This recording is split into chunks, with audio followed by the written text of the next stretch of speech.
La troisième session du dialogue politique Côte d'Ivoire-Union européenne s'est tenue aujourd'hui. Il a été question au cours de la rencontre du bilan de la situation sociopolitique en Côte d'Ivoire. Rumeur de rafles sur l'ensemble du territoire ivoirien, la police nationale dément ces rumeurs et rassure les populations.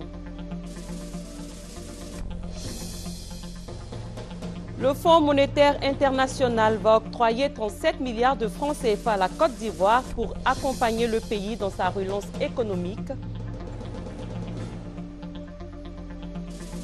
Hors de Côte d'Ivoire, Nelson Mandela va mieux, c'est ce qu'estime le président sud-africain. Jacob Zuma se prononce pour la première fois sur l'état de santé de l'icône nationale. Bonsoir et bienvenue dans ce journal. La situation socio-politique en Côte d'Ivoire était aujourd'hui au cœur de la troisième session du dialogue politique Côte d'Ivoire-Union européenne. Le but de la rencontre était de faire le point de cette situation avec les partenaires dont l'Union européenne, notamment dans les domaines de la sécurité, la justice impartiale et l'environnement des affaires. Patricia Omoetia.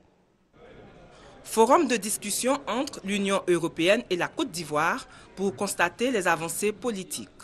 L'un des objectifs fondamentaux de ce dialogue politique est d'inviter les décideurs à une meilleure prise de conscience au plan national et régional.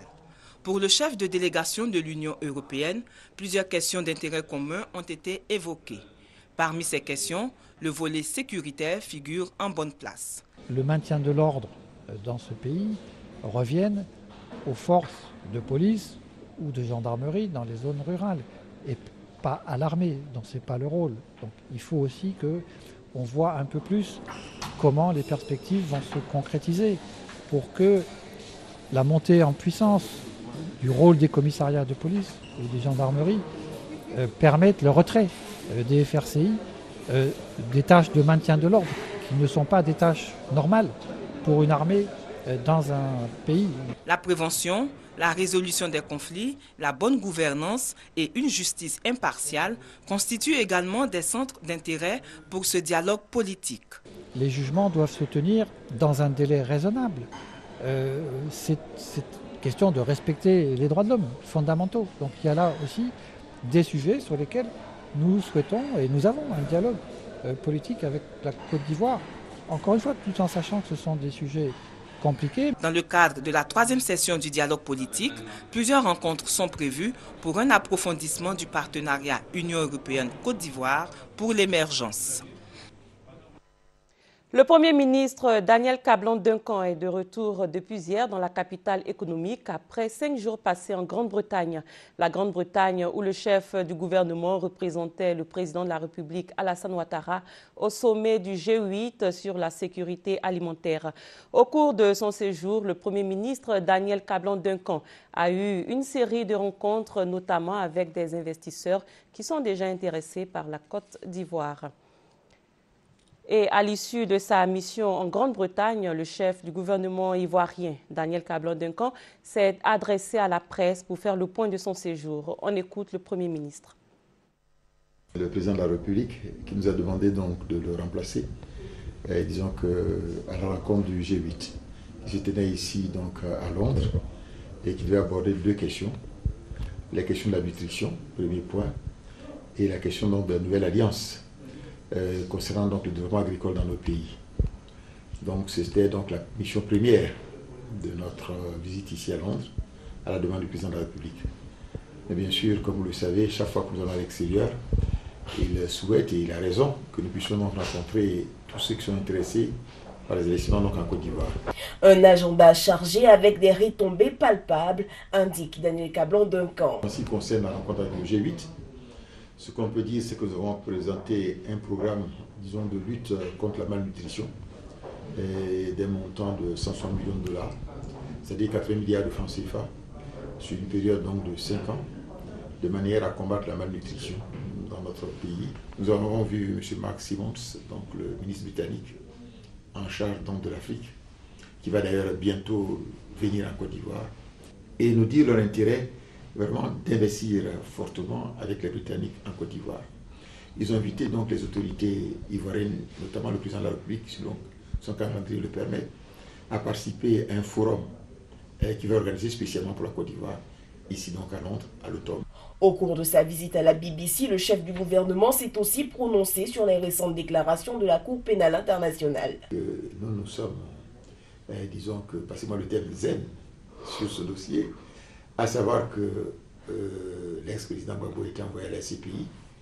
Les structures donc de la CPI ont donné un sentiment, à savoir qu'ils demandaient donc au procureur de compléter son dossier. Et que nous, en tant que gouvernement, nous avons pris acte donc, de cette information. Daniel Kablan-Duncan s'est voulu rassurant quant à la réelle visibilité de ses missions à l'étranger dans le quotidien des Ivoiriens. Les Ivoiriens, au fur et à mesure que l'année 2013 va passer, vont voir sur le terrain se matérialiser ce que le président a indiqué à l'ensemble de la nation, c'est-à-dire l'amélioration des conditions de vie des Ivoiriens. Ce mardi soir, Daniel Kablan-Duncan a quitté la capitale britannique. Il devrait prendre part au conseil de gouvernement ce mercredi à Abidjan. Il est depuis 2 jours sur le sol sénégalais. Le président de l'Assemblée nationale, Guillaume Soro, qui conduit la délégation ivoirienne au Sénégal, a eu une séance de travail avec les députés de ce pays. Le président de l'Assemblée nationale est favorable à la mise en place d'une coopération interparlementaire qui va contribuer à la stabilité politique dans la sous-région. Victorine Yaoyoboui. Cette visite de l'Assemblée nationale de Côte d'Ivoire au Sénégal était très attendue par les députés sénégalais. En témoigne le caractère solennel qu'ils ont accordé à la séance de travail qui s'est déroulée à l'Assemblée nationale dans la capitale sénégalaise. Le Parlement sénégalais estime que la coopération avec le Parlement ivoirien revêt un enjeu stratégique. La Côte d'Ivoire, c'est le poumon économique de l'UEMOA. C'est le deuxième poumon de la CEDEAO. Et nous pensons que nos deux assemblées doivent jouer un rôle extrêmement important dans le sens de la consolidation du couple Côte d'Ivoire-Sénégal. Et c'est pour cette raison d'ailleurs que j'ai proposé qu'on organise des plénières alternatives en Côte d'Ivoire et au Sénégal, parce que nous sommes sûrs que le Sénégal et la Côte d'Ivoire, s'ils se donnent la main, nous parviendrons à construire un espace de paix en Afrique de l'Ouest, et cet espace de paix sera favorable pour le développement de nos deux pays et de l'UEMOA. Nous devons aller vers l'harmonisation des politiques parce que nous avons les mêmes partenaires au développement. Il ne nous reste qu'à harmoniser et échanger les bonnes pratiques pour créer des mécanismes interparlementaires qui pourraient nous permettre de profiter au maximum de l'apport des partenaires techniques et financiers. La rencontre interparlementaire de Dakar devrait aboutir à la mise en place d'un cadre de coopération bilatérale. Donc que nous ayons aujourd'hui fait la revue du cadre bilatéral de la coopération entre nos deux assemblées en harmonie avec les exécutifs de nos pays. Ceci ouvre la voie effectivement à des perspectives qui incitent à l'optimisme. Nous avons évoqué ensemble les priorités une par une. Il y en a eu à peu près une vingtaine qui sont liées aux politiques de développement de nos pays. Le président de l'Assemblée nationale de Côte d'Ivoire, Guillaume Kigbafori Soro, s'est voulu plus précis. Ce type de rencontre, de séance de travail devrait se renouveler. Dans les tout prochains jours, nous aurons à signer une convention de coopération. Les présidents des deux parlements ont relevé par ailleurs la pluralité parlementaire dans leurs institutions. Du côté du Sénégal comme de la Côte d'Ivoire, tous les groupes parlementaires étaient en effet représentés à cette rencontre de Dakar. Et ici en Côte d'Ivoire, ce matin à l'Assemblée nationale, les députés ivoiriens ont adopté le projet de loi autorisant le président de la République à ratifier l'accord révisé portant création du Fonds de solidarité africain. Un projet de loi préalablement présenté à l'hémicycle par le ministre d'État, ministre des Affaires étrangères, Charles Kofi Dibi. C'est ce que nous dit Léon Brou. Échangeur du boulevard Valéry Giscard d'Estaing, sur les 30 milliards coût du projet, le Fonds de solidarité africain contribue à hauteur de 200 millions de francs CFA. C'est la dernière intervention de ce fonds d'aide au développement en Côte d'Ivoire avant la modification de l'accord régissant le FSA pour l'adapter aux défis nouveaux de financement des 13 États membres. En sollicitant l'autorisation de l'Assemblée nationale pour la ratification par le chef de l'État de cet accord révisé, le premier responsable de la diplomatie ivoirienne a expliqué les performances du FSA nouveau. favoriser la croissance en injectant des capitaux dans l'économie ivoirienne au moyen de la garantie financière et autres techniques d'intervention, notamment la bonification d'intérêt. La bonification d'intérêt permet, si vous voulez, d'atténuer le coût de l'intérêt à payer par l'emprunteur. Donc c'est un fonds qui participe à cela et ça permet d'avoir en effet de levier beaucoup plus de ressources et donc d'avoir un engagement plus fort et donc de contribuer, si vous voulez, à financer les projets au profit des PME, au profit également de l'État lui-même. Des explications claires qui ont suscité l'adoption par la Commission des relations extérieures de l'Assemblée nationale du projet de loi sur le protocole révisé du Fonds de solidarité africain. Reste l'acte du président de la République et la Côte d'Ivoire sera le 8e État membre à ratifier le protocole nouveau du Fonds de solidarité africain dont elle est l'actionnaire majoritaire à ce jour. Je vous fais à présent lecture d'un communiqué relatif à la visite du chef de l'État dans le district des Savanes. Dans le cadre de la visite de son Excellence M. Alassane Ouattara, président de la République de Côte d'Ivoire dans le district des Savanes, M. Soro Kigbafori Guillaume, président de l'Assemblée nationale, convie tous les ressortissants de la région du Tchologo à une importante rencontre le samedi 15 juin 2013 à 10 h à l'hôtel du Golfe. Ordre du jour, point des préparatifs de la visite d'État du président de la République dans le Tchologo. La présence de tous les fils et filles du Tchologo est vivement souhaitée. Il s'agissait tout simplement d'une fausse alerte, l'objectif étant de créer la psychose au sein des populations. La police nationale dément toute rumeur de rafle et rassure les populations sur l'ensemble du territoire ivoirien, non sans inviter les uns et les autres à vaquer tranquillement à leurs occupations. Je vous propose d'écouter le porte-parole de la police nationale. Depuis le mardi 11 juin 2013, des SMS fantaisistes circulent sur les réseaux de téléphonie mobile et font état de rafles systématiques d'individus par la police nationale à partir de 22 h sur toute l'étendue du territoire national. Il précise même que tout individu qui soit en possession d'une carte d'identité ou non sont raflés. Ce message est de nature à créer la psychose au sein de la population. La police nationale informe la population qu'elle n'a jamais initié une telle opération de rafle.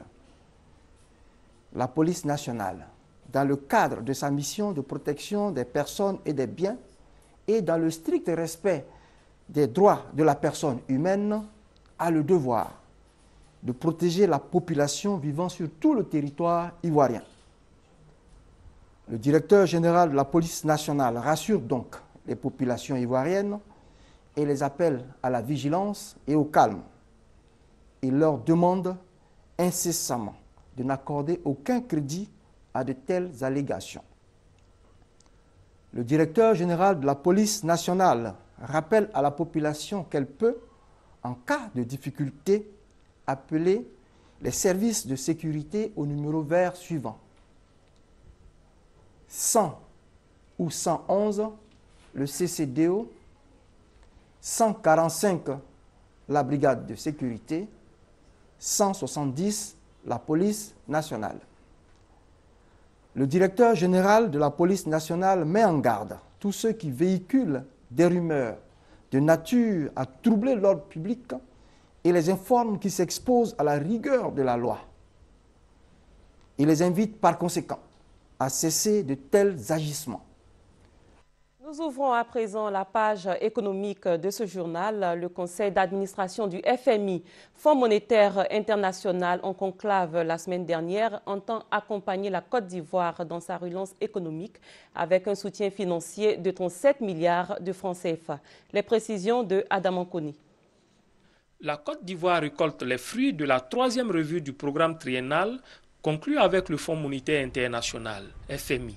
Le conseil d'administration de l'institution de Bretton Woods, tenu le 7 juin dernier, a accordé au pays un prêt de 74 millions de dollars, soit 37 milliards de francs CFA, pour la conduite de son programme triennal signé en 2011, portant le total des décaissements à près de 197 milliards de francs CFA sur un montant global de 308 milliards de francs CFA. Le prêt approuvé le 7 juin est la conséquence de la bonne tenue de l'économie ivoirienne. Sur place, du 13 au 27 mars dernier, le FMI avait pu se rendre compte des performances réalisées. Croissance vigoureuse, inflation maîtrisée, perspectives optimistes. Tous les critères de performance et 4 des 5 repères indicatifs à fin décembre 2012 au titre de l'accord ont été respectés, avait souligné le sous-directeur du département Afrique du FMI, Michel Lazare. Améliorer le climat des affaires en Côte d'Ivoire, tel est l'objectif du Conseil national de la comptabilité. En collaboration avec la Conférence des Nations Unies sur le commerce et le développement, ce conseil vient d'évaluer le système, l'architecture comptable et financière de la Côte d'Ivoire. Les résultats de cette évaluation ont été présentés mardi dernier au ministre en charge de l'économie, Nialé Kaba. Jean-Jacques Kwame nous en parle. 3 critères ont été pris en compte par la Conférence des Nations Unies sur le commerce et le développement CNUSED pour cette auto-évaluation du système comptable et financier de la Côte d'Ivoire. Le critère réglementaire et légal, le critère institutionnel et la capacité des ressources humaines.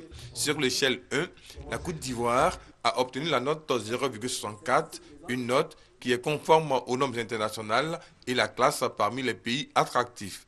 Disposer d'une bonne architecture comptable et financière, aider les entreprises à produire de l'information financière de qualité, c'est véritablement créer les conditions pour attirer les investisseurs étrangers.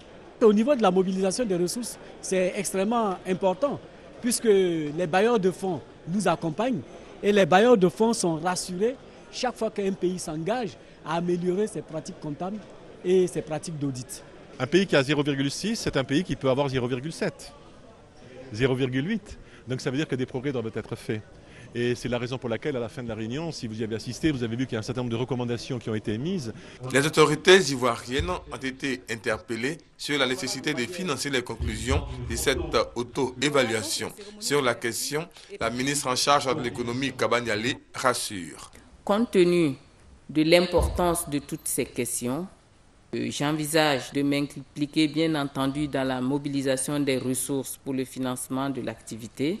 J'envisage également de participer donc à la 30e session ISAR qui doit se tenir en novembre prochain à Genève. Pilotée par le Conseil national de la comptabilité, l'évaluation du système financier de Côte d'Ivoire a duré de juin à août 2012. En agriculture, le premier congrès sur l'huile de palme ouvert il y a 3 jours a refermé ses portes aujourd'hui à Abidjan avec pour thème enjeux et perspectives de développement en Afrique et dans le monde. La rencontre a vu la participation de plusieurs acteurs de la filière de l'huile de palme. Le congrès qui s'est notamment penché sur les questions de financement, de droits fonciers et la certification dans la filière a donné lieu au cours des derniers travaux à une déclaration paraphée par 7 pays africains à travers leur ministère ou leurs représentants. L'Indonésie est également signataire de cette déclaration. L'État de Côte d'Ivoire a besoin de 30 milliards de francs CFA par an pour venir à bout de la question de l'insalubrité. Seulement, le Fonds de financement des programmes de salubrité urbaine ne dispose que d'un budget de 15 milliards de francs CFA. Les voies et moyens en vue de trouver la meilleure stratégie pour disposer des ressources nécessaires pour le financement des programmes de salubrité étaient au cœur d'un séminaire à Grand-Bassam. Une rencontre tenue par le ministère de l'Environnement, de la salubrité urbaine et du développement durable. Herman Niamé. Les ordures pourront-elles un jour quitter les rues d'Abidjan? La question mérite d'être posée au regard des dépotoirs constatés ça et là dans le district d'Abidjan. Comme ici au marché Jean Folly dans la commune de Port-Boué, malgré les immondices, les transactions commerciales se passent en toute quiétude. Personne ici ne se soucie des odeurs et des dangers qu'ils représentent. Ça nous dérange, mais on ne sait pas ce qu'on va faire. On ne sait pas où on va partir. C'est déjà là, on ne sait pas ce qu'on va faire avec. Le marché est très sale. Et la nourriture, tout ça là, en tout cas, ça ne donne pas la santé. Parce qu'à nos jours, à l'hôpital, les maladies sont remplies. On ne sait pas où les maladies quittent. Autre lieu, même constat, Makori Grand Marché. Ici encore, les ordures pullulent dans les rues. Automobilistes et piétons circulent dans l'indifférence totale. Mais qu'est-ce qui explique cette présence quasi permanente des ordures dans les rues d'Abidjan, malgré l'existence de structures en charge de la gestion des déchets? C'est tout le sens de ce séminaire initié par le Fonds de financement des programmes de salubrité urbaine. Notre capacité de financement est aujourd'hui à 15 milliards au niveau du Fonds de financement des programmes de salubrité. Nous avons besoin du double pour pouvoir répondre aux attentes de la population. C'est pour ça que nous invitons tous les acteurs impliqués dans le processus de recouvrement et de mise à disposition des fonds alloués à la filière des déchets. Le ministre de l'Environnement, de la Salubrité urbaine et du Développement durable souligne que des actions sont menées par l'État pour résoudre la question de l'insalubrité. Le FFPSU nous permet de financer à peine 15 milliards. Les 15 autres, il faut les trouver au niveau du budget de l'État. Il faut donc que nous puissions faire preuve d'imagination. Le Fonds de financement des programmes de salubrité urbaine tire ses ressources de la quote-part des contributions foncières, des taxes sur l'enlèvement des ordures ménagères, de la taxe spéciale sur les sachets et sacs en matière plastique, des subventions de l'État, de la taxe de la salubrité et de protection de l'environnement. On a célébré aujourd'hui, 12 juin, la journée mondiale de lutte contre le travail des enfants. Non au travail des enfants dans le travail domestique, c'est le thème de cette journée.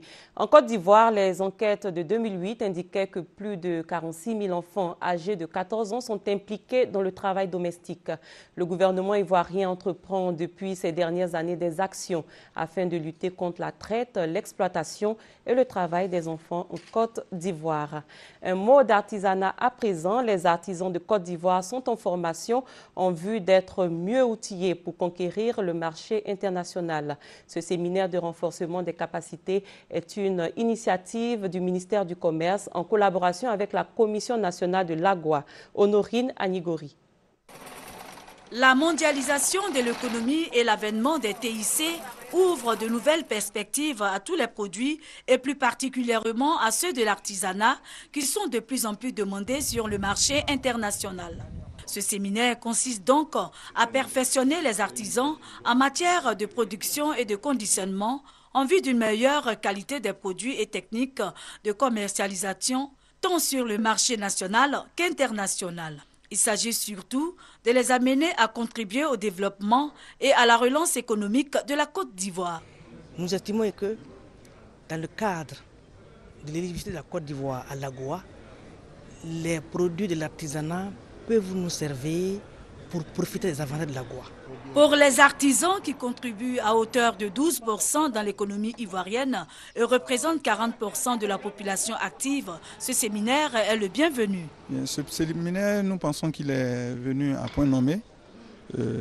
Nous pensons que ce séminaire pourra corriger les lacunes que nous avons pour l'exportation de nos produits artisanaux.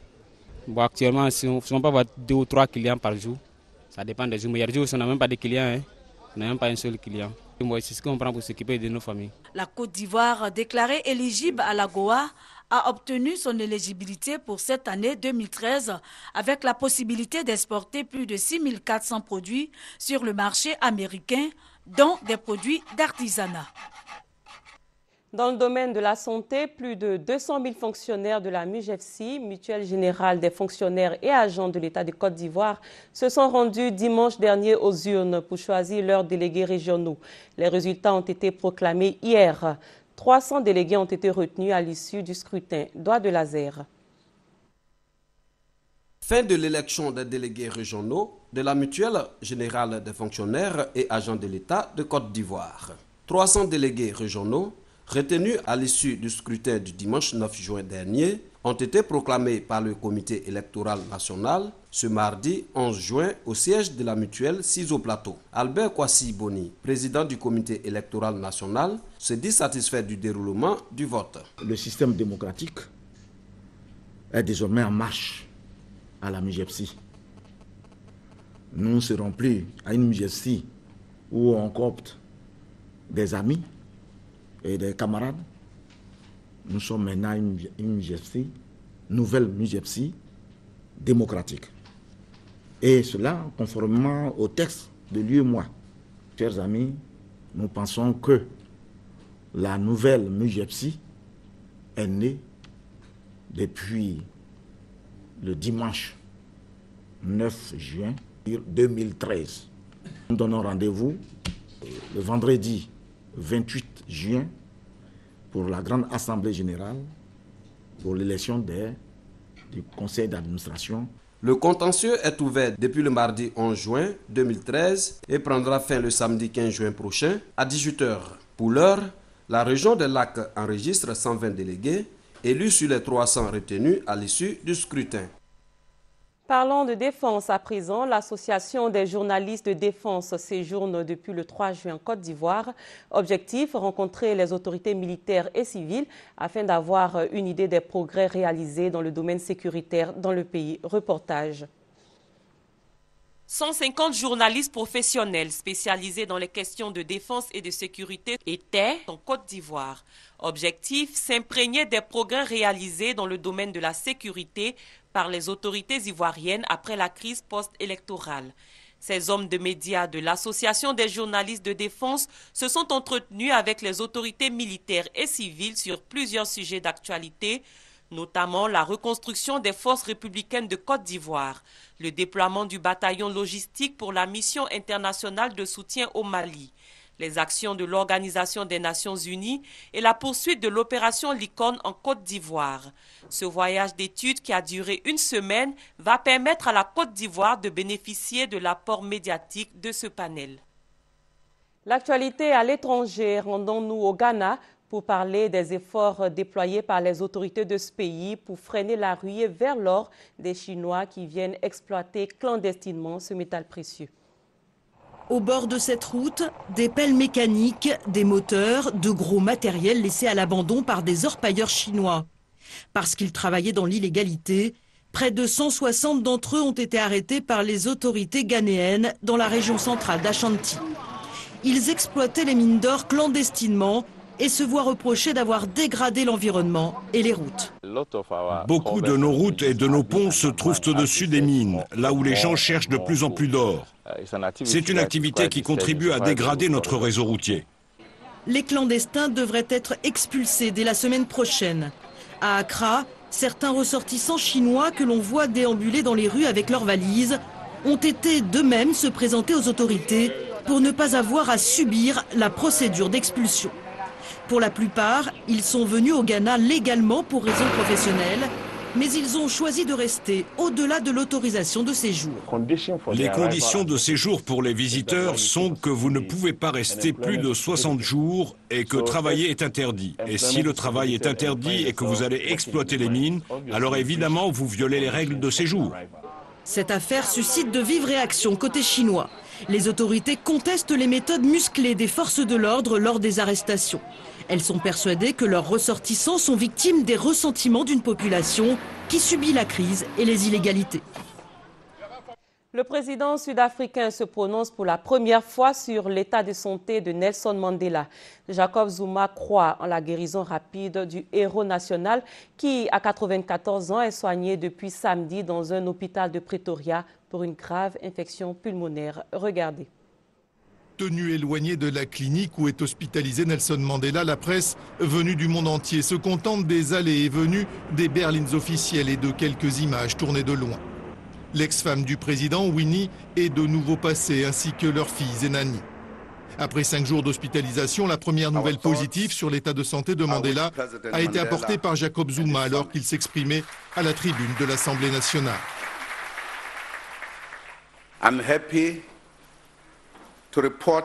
Je suis heureux de vous annoncer que Madiba réagit mieux au traitement depuis ce matin.